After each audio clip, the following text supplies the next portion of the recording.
আমার তো মনে হয় না যে আওয়ামী লীগ ছাড়া নির্বাচন হইলে এটা গ্রহণযোগ্যতা অর্জন করবে। আমি যদি বলি এখন হয়তো বা আমি বাড়ি যেয়ে থাকতে পারবো কিনা আমি জানি না। যদি বলি ইউনূস পারবে একটা জিনিস, কি পারবে ইউনূস, কয় টাকা উনি লোন দিলে কয় টাকা ওনার বেনিফিট আইবে এটা ইউনূস সুন্দর করে পারবে।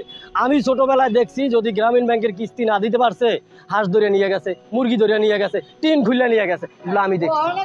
বাংলাদেশ স্বাধীন হয়েছে সম্ভবত আমার হয়তো আমি যেটা যতটুক জানি হয়তো 52 বছর, 52 কি 53 বছর, 53 বছর।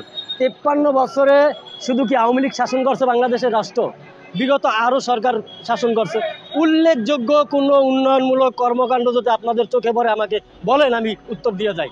কোথায় এরকম উন্নয়নমূলক কর্মকাণ্ড করছে? একমাত্র আওয়ামী সরকারই পারছে। শোনেন, ইউনূস রাজনৈতিক ব্যক্তিত্ব না, ওনারে সবাই আপনার সাপোর্ট করবে না।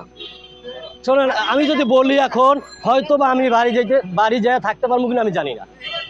যদি বলি ইউনূস পারবে একটা জিনিস, কি পারবে ইউনূস, কয় টাকা উনি লোন দিলে কয় টাকা ওনার বেনিফিট আইবে এটা ইউনূস সুন্দর করে পারবে।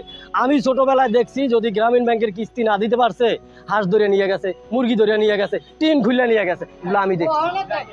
ইউনূস এইটা পারবে 100-তে 100। ইউনূস দ্বারা রাষ্ট্র শাসন করা অসম্ভব ব্যাপার, আমার পক্ষে মনে হয় না যে সম্ভব। আমরা একটা আদর্শ সরকার চাই। আমার তো মনে হয় না যে আওয়ামী লীগ ছাড়া নির্বাচন হইলে এটা গ্রহণযোগ্যতা অর্জন করবে। আওয়ামী লীগ তো আমার মতো রিক্সাওয়ালার দল না, আর 5 জনের সংগঠন না, 8 জনের সংগঠন না। আওয়ামী লীগ প্রাচীনতম ঐতিহ্যবাহী সংগঠন। আমার দাবি না, এটা জনগণের দাবি, জন আকাঙ্ক্ষা।